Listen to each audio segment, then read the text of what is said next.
Yeah, so I was managing the property at the time. I had no interest in like finding a property manager because I was doing it myself. It was only like, if you remember, there was like two units on one property. But then when I found out I could possibly be moving back to Chicago, I'm like, well, let me just try and get the ball started, try and find a property manager. And that's where I came across, your information. And We managed it probably one of them, probably about 2 years, one 3 years, and the other one about 3 years.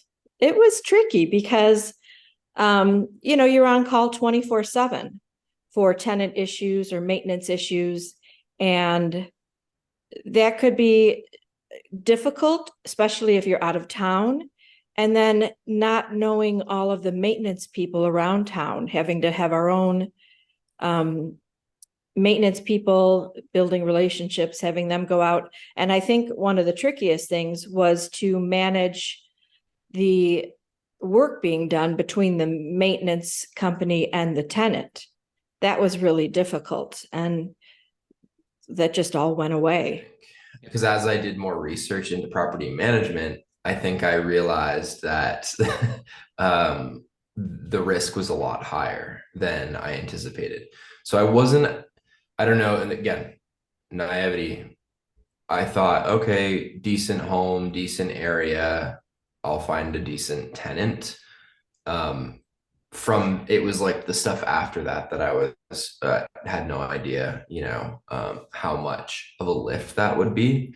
But after I did my homework, I realized, oh, okay, actually there's a larger risk on top of this. Yeah. So at one point I was managing properties in Wyoming, Tennessee, Nevada, Texas, and California. Oh my Is where goodness. I owned a different single family homes. And so it seemed a little ridiculous. So I thought, well, I'm going to go on a journey and see if I can find some property managers in these different locations. And I realize I don't know the market. I don't have any connections. I just don't, every market is different. Hmm. So I also realize I need to stick with what I know and, accept what I don't know. Gotcha. I went to friends and family first and said, who do you know in the business? And when I would talk with them, the people, what I did not like was I didn't feel like their value system of the tenants aligned with mine. Finally, I found you on the internet. I searched websites and I found your book. So I started reading through the book and I thought the tone that it was written in, I thought, you know what? This is the kind of guy that I think I'm looking for. So then I was curious if you were real. So I went over to your office. Okay, I went to your office to see, is there really an office? Because, now with digital, so many people are a PO box, you can't find anybody when you need them, or that you get passed over to lots of people. And I said, oh, I was looking for someone by the name of Jim. And she said, well, he's out of the country, but maybe I can help you. I said, well, I wanted to know a little bit more about how are properties managed? Like what's going on here? She spoke very proper, professional. She was saying everything I wanted to hear. And so I thought, well, why don't I just contact him about one property? let's just get started with one and see how that goes. And so I looked at my array of problems and I said, well, which one should we start with? So you filled out the paperwork. I sent you the address. I said, hey, would you property manage? And I sent you the information and you set it up in a contract and you sent it back to me and you got started. And quite frankly, I have been impressed with every single deal that you've done, every property, every transformation, because if you think about it, all the properties had some kind of crap going on. No, I mean, you have it turnkey, you have the portal. I have visibility every month into what's done. Um, wanted to do business with them, and they're like, dude, I'm so sorry, I can't help you right now, but you got to go talk to Jim. He can probably hook you up. You have it. You have that balance between authenticity, salesmanship, transparency is a real big deal. You're all over that. That's the key. That's probably a word I should have used, is the passion comes through, which is authenticity, which I'm like, yep, we subscribe to that. We have the same philosophy at Black Bull Accounting. On the basic level, you were attentive, you were responsive, great answers to questions, completely authentic. You weren't hustling. And then just sort of like door to door, so to speak. Impressed that you had a software platform behind the whole thing that really made documents, signatures super streamlined, payments, all of my statements are in one place. So there's just I just didn't really have to think, and I don't know, for whatever reason I felt trust even though we haven't met in person. Funny because I remember, I'll never forget this actually. I sent you the email on Christmas Eve in 2019. This was before COVID. In 2019, thinking like, well, I just want to get this email out because I know I'm gonna forget because the work year end gets like really busy. I'm like, okay, I'm not gonna expect a response until probably after the new year. And then like an hour and a half later, you responded saying, yeah, that's what I do, whatever. So I was like, I thought that was awesome. Like, oh no way, that's really cool. But I can reach you, whether it's a text message or a phone call or an email, and I know that you're up somewhere at 4 a.m. responding, right? Some ungodly hour. That goes a long way, whereas I just don't see there, again, my experience with other property management companies is limited, but I don't see them putting in the work and effort combined with the experience all in one place. So I think the responsiveness.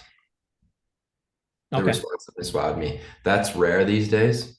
I'm a business owner, and I pride myself, and my companies have had like really key customer interactions. Speed is like everything in my opinion, and that really wowed me. Oh, I do appreciate that I'm not passed to lots of people in your company. That was something else I noticed with the other companies, that it's like, oh, we have 5 people. And I'm like, well, who's going to know who I am and what I'm trying to do? And I couldn't get, that's what's wrong with Advantage in Memphis. They have too many people coming and going. And so they can't keep up, and they're not keeping up. So I don't know who does anything, and I got to push them to track it down. So it's loosey goosey. I'm planning on selling those properties, but Well, I like your philosophy of like under promising and over delivering. That you might not know you're doing that, but it felt that way. You said, we'll see what we see.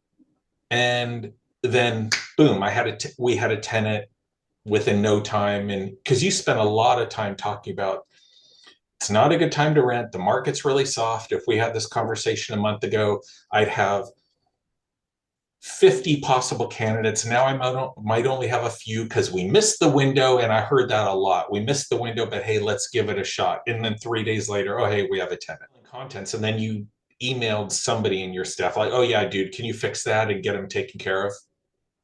Like, oh, thanks. Great. So you were responsive to that.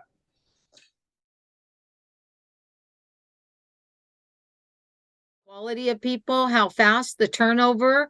There's very little vacancy sitting there unless we're doing, some work. So I do appreciate that we're trying to do the work in between people coming and going, which is really smart. Not me, but I think maybe I got lucky.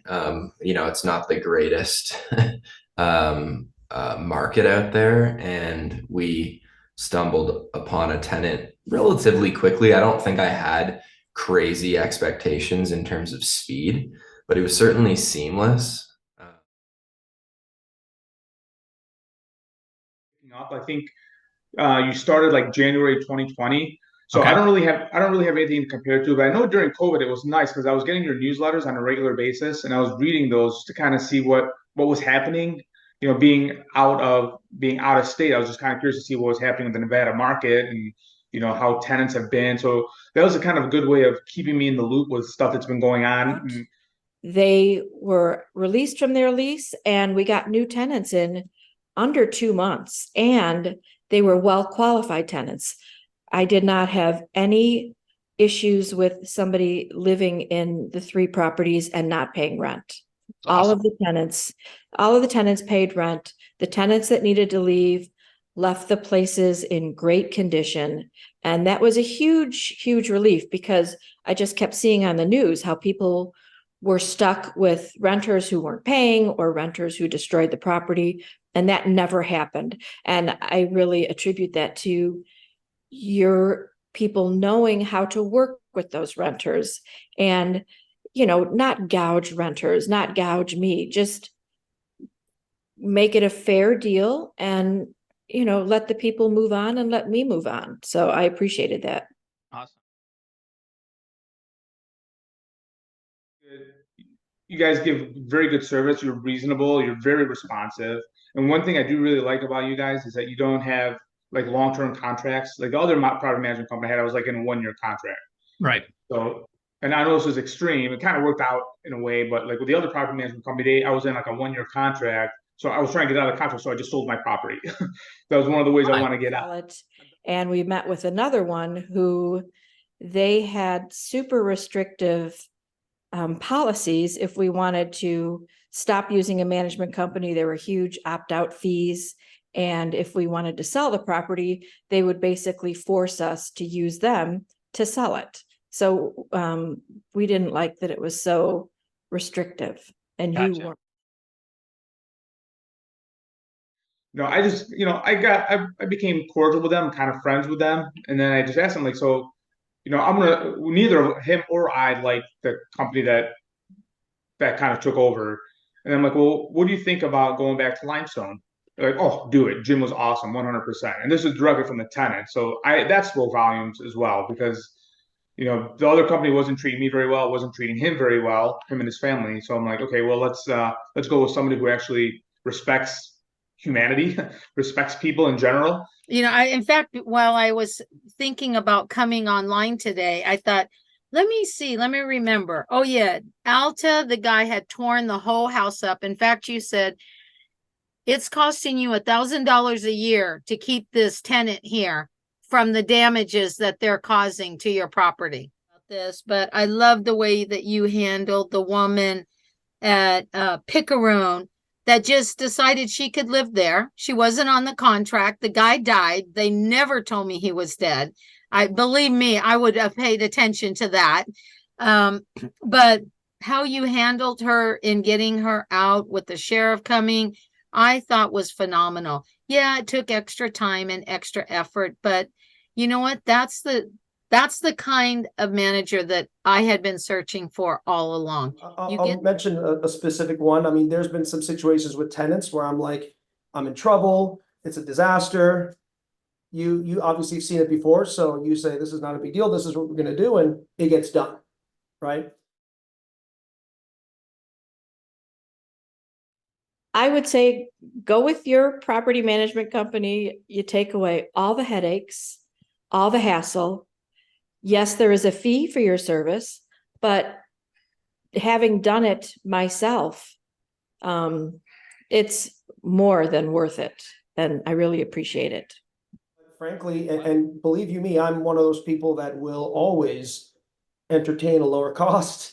And I don't hesitate switching, right? I'm the guy that'll switch my internet service provider for $5. I don't give a, I don't care. So it's, again, but the thing is when we have a good thing, is that you have kind of a menu. And so as things are happening, right?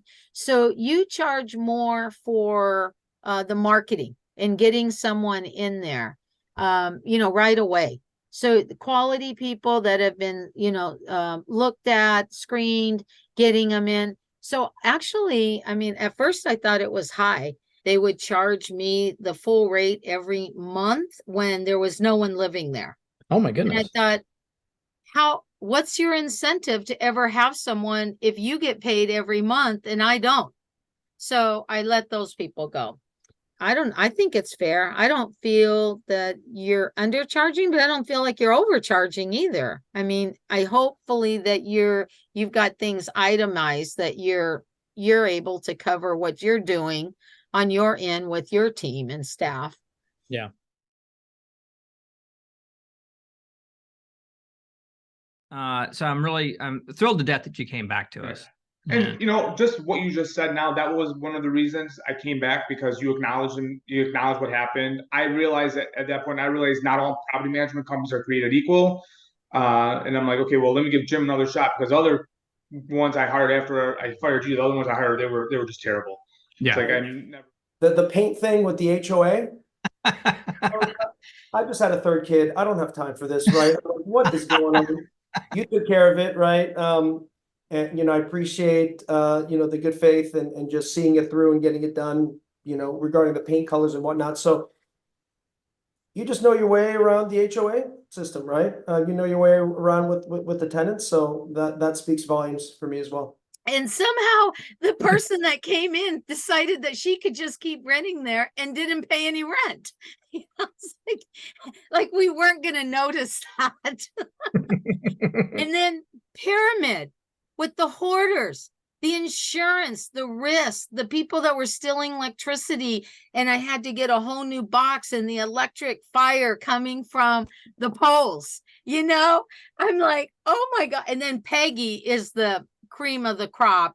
Tenants not paying, the father putting it in the daughters, always an excuse, going to court, getting the judge to side, back and forth. So I think the steady state consistency of your focus, like you focus on the property. I appreciate that you don't try and over improve. You make it so it's competitive. It's reasonable. These are middle class family homes, period, and I appreciate that I'm not hearing, let's build, 3-story buildings or put gold lining around the doors. I think your choices of colors and materials are excellent. They're not ones that I would have chosen. So you stepped into some other areas that I would have never chosen, but I know they're popular and they work well and they're affordable, and that really does me what I'm looking for. These answers, they would require $1,000 deposit, or they had full reign of more than $700 or $800. And I'm not. You mean in reserve? In reserves for that, so they could spend it without talking to me about it. And I didn't feel, so one of the things that I come from is I look for people that can make a repair than just a replacement for everything, like something's wrong. Let's just say they said, oh, you need new flooring. And I say, well, wait a minute, didn't we put new flooring in that house?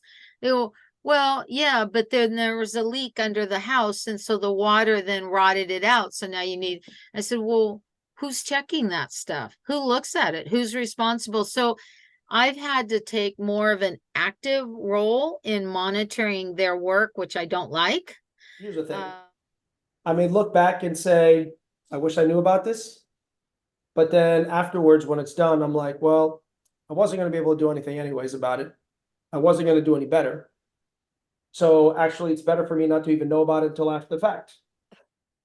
I'm just always wowed by when anything happens. Like I think a couple properties had some water issues, which I think is kind of a typical problem, with, condo rental. So if another unit floods or something and then impacts my unit, it's just handled.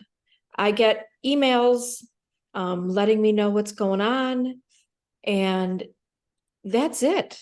I'm not worrying about anything. So that totally wowed me, because I know getting remediation in and cleanup and then repair and dealing with insurance companies, it's just done. And that wows me, because I don't have to do it.